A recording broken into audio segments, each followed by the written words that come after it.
Tri-City Sports Now, I'm Marky Billson, and joining me now he's back with Rotoworld.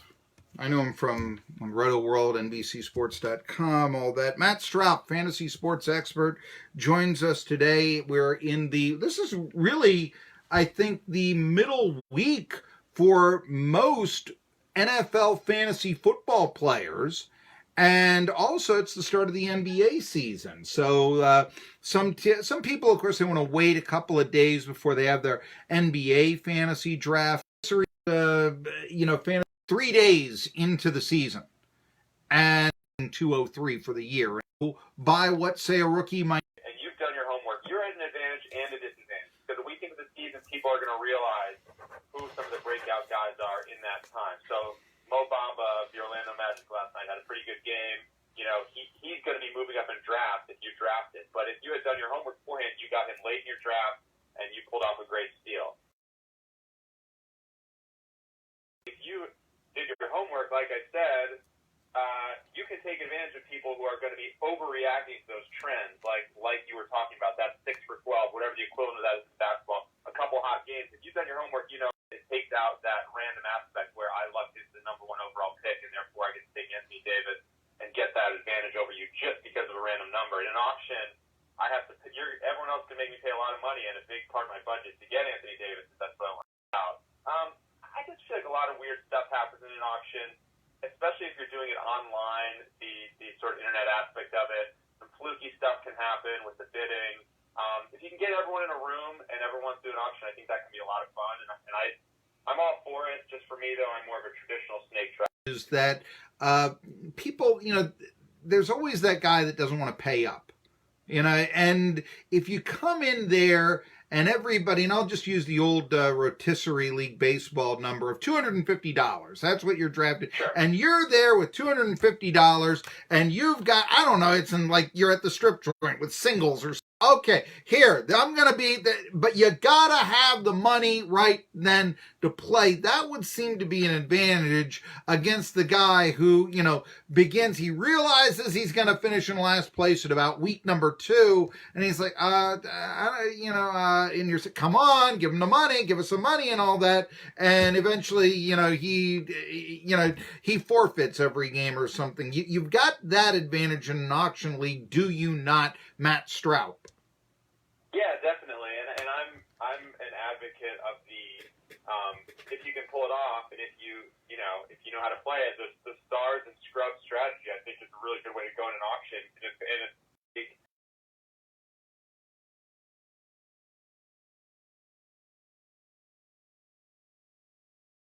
As many top tier superstars you are, and then fill it out with good role players. When you're in an auction draft, you can get good value late. People get tired. They sort of, their focus starts to drift. So if you have a little bit of money left, you haven't blown through all your budget, and you can bid more than $1 on players late in your draft, you can pull some great value late in your draft. So spend big on a couple of superstars, and then play it smart the rest of the way. The one thing I'll say is don't get caught. You can get caught bidding up a player you don't want, and then you end up with that player, and it basically wrecks your whole draft. So be careful. Johnson City, Tennessee, home of East Tennessee State. I mean, that's my big league team, okay, that I have here, is East Tennessee State basketball. It's not the Boston Celtics. It's not the LA Lakers, all right? So let me ask you, though, for someone who does not follow the NBA that closely, I know who Steph Curry is. I know who in this year's NBA fantasy draft. Well, there's so many, because, you're in a typical draft, you're going to go, you might go 120 players deep, you might go 150 players deep. If we're talking about getting into the middle part of your draft, a couple players I really like are Chris Dunn, the Bulls point guard. He's actually reportedly going to miss tonight's game for personal reasons, but I really like him as a breakout player. Nikola Vucevic of the Orlando Magic. Again, I mentioned Mo Bamba a minute ago, the Magic's high draft pick out of the University of Texas. He basically plays this like in the middle of drafts. Football, but that isn't big, and even trying to find a league to play college fantasy sports is kind of difficult. Why is it that it's all about the pros, it seems?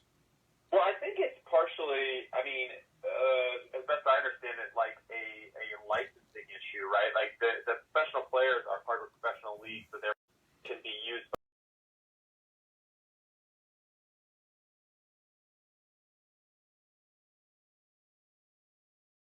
Brown University, and my buddies and I did an Ivy League fantasy league back in the day, which was actually a lot of fun, but we basically had to run it ourselves on a spreadsheet. So I bet there's actually more people than you'd think out there maybe doing that same thing, especially if you pick, your conference and just draft players from those teams. That'd be a pretty fun way to go. It definitely requires Rotoworld.com, fantasy sports expert. But like I said, you're in a college sports hotbed. For somebody who might research that, see if that's even an option. I don't know anyone who does that. Like I said, yeah, I as far as I know, the only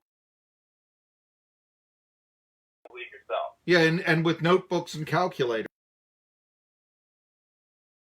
Yeah, and honestly, if you limit the pool of players so that it's not too many, that could be relatively manageable. Like I said, it'd be a lot of work for the commissioner, but it's not crazy. If you have 7 or so buddies and you guys are drafting some players and managing on a spreadsheet, and the games aren't happening every single night, it can be done. It can be done. So a SEC fantasy or a Southern Conference fantasy, something and such. Easier than it. I mean, you have Google Drive or whatever, however you would share a spreadsheet with your friends, and everyone can be in there looking at the standings, and you can be trying to update them as live as you can and update stats and all that. So yeah, if someone has some time on their hands, talk yourself into thinking, you know what, my roster is good. There's certainly some interesting waiver wire targets out there.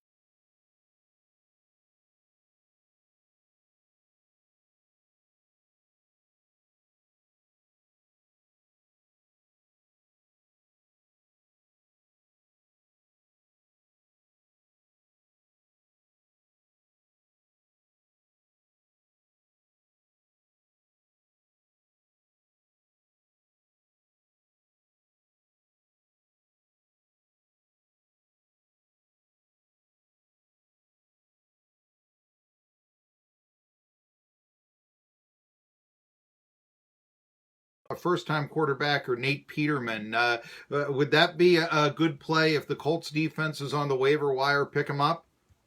Yeah, the Colts defense is definitely a strong play this week. It looks like it's going to be so. I screen them week to week, and I look for quarterbacks who are either taking sacks or throwing interceptions, and some combo. Yeah, I'm sorry. Go ahead. Colts defense has been popular. The Bills have been a popular.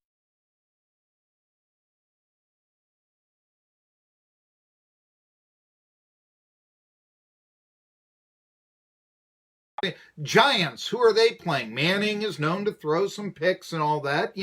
Hey, that might be something if you're struggling in your fantasy football league. Who do the Giants play? Is that defense available? And defenses, do you believe that defenses in fantasy football, they are kind of dime a dozen?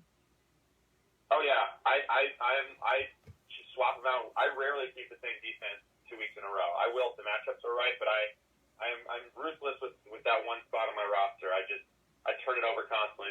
This week in one of my leagues, I'm starting Arizona. They're playing Denver, and it's like Arizona's not a particularly good. Hear about the guy who doesn't have Twitter these days and hearing his rants and all that. It's about what I say. And that's kind of where sports talk is going. But what I oftentimes hear experts like you on, they say, let's open up the lines. And they say, well, I've got Tom Brady and Ben Roethlisberger. Who should I start? A fantasy writer, and they've got the computer projection to play who's projected to have the most points. So why in the world do people call up shows like this that are backwards thinking, unlike this one which is forward thinking, and call up and ask Matt Stroup, who should I play at quarterback when it's right there? Can you answer that question for me? The age-old question. Well, first of all, Matt Stroup is just trying to figure out who to play in his own lineups as well. I'm looking at the same numbers as everyone else, and I have to make the same decisions. I mean, ultimately, I'm leaning towards starting this to convince you to put in someone else. I mean, ultimately, to me, though, everyone knows what's right with their own team. You have to trust your gut, as cliched as that sounds. And to me, sometimes the best time to set your lineup is the Sunday before. So week 6 last week, look at your lineup and say, who am I starting next week? Who am I benching next week? Try to stick to that, because your impulses were probably right at that time, right in the heat of the moment when all the games were happening. There you go. We all make late lineups. lineup changes are dangerous. Unless there's not an injury, be careful about late impulsive lineup changes. To me, I'm watching myself on Facebook right now, Matt Stroup, but I said that old is probably the right one. You know, your first feeling, there you go, in fantasy football. Try to do this on the Sunday before. I like that. I like that. I'm talking to Matt Stroup here. Of course, you know, in recent years, it's become about, and you even mentioned you like to play instead of get 10 guys together and try to get into a league and try to get everybody to pay up and all that, that you like the single day fantasy football, the FanDuel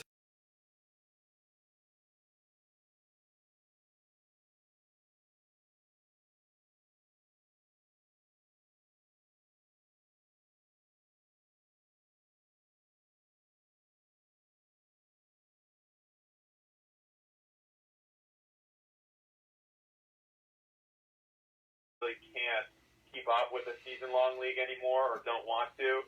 So, you know, I'll have a kind of season-long thing in a daily league with those guys where, you know, I have a handful of friends who we're all picking different lineup every week and basically playing daily every week against each other.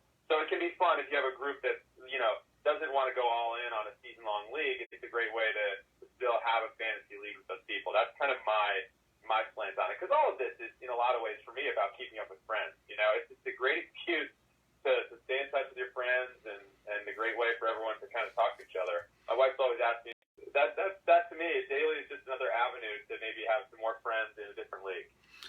I know there are guys like Clay Matthews and Richard Sherman still out there and such, but has fantasy football killed the concept of the defensive star? That's an interesting question. I mean,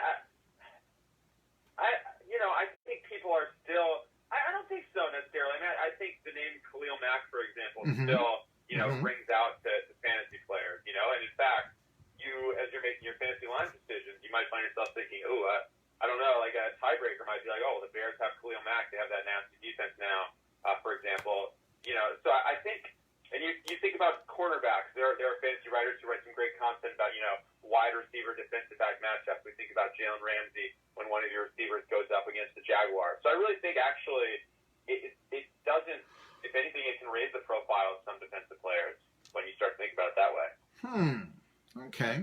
I understand that. I just, you know, at one time, you know, the guy who had the most interceptions, the guy that had the most sacks, that seemed to have a huge, you know, the start, and just the one thing to look for. And of course, my old thing of, you know, hope running backs get injured and hope that they haven't been handcuffed by somebody else. So that's the thing right here. Matt Stroup, Rotoworld.com. We can read you right there. I've enjoyed this. You want to do this again, and we can try to see, especially if you have some takes right there. And I don't know, maybe I'll call you. I would love to start getting a Southern Conference.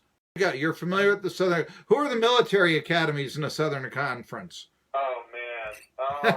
How familiar are you? Not. Well, okay, one of them has never made the NCAA tournament, and the other one was actually nationally ranked, and I think this might be the last time they made it, in 1975. Oh, boy. I'm not going to cheat and Google it. I'm not going to do that. Their mascots, one has a kangaroo, and the other has a bulldog. My lack of Southern... Yeah, you know, that predates me by a few years. But you've heard the name, right? Yeah. He started at one of these military academies. Didn't take him to the NCAAs, though. The Citadel and Virginia Military. Those are the military. VMI would have been my best guess. Yes. The Citadel and Virginia Military, and so okay. Yes, VMI usually has some like guy who can score 25 points a game. The rest of the team just stinks usually and all that. So anyway, all right, we've been talking to Matt Stroup, fantasy sports expert. He's back with Rotoworld, so check him out with that. Very much enjoyed that, and like I said, you guys who call up and say, who should I play at running back? They give you a rating right there on the computer. Can you not see it? Drives me nuts. Tri-City Sports Now. All right.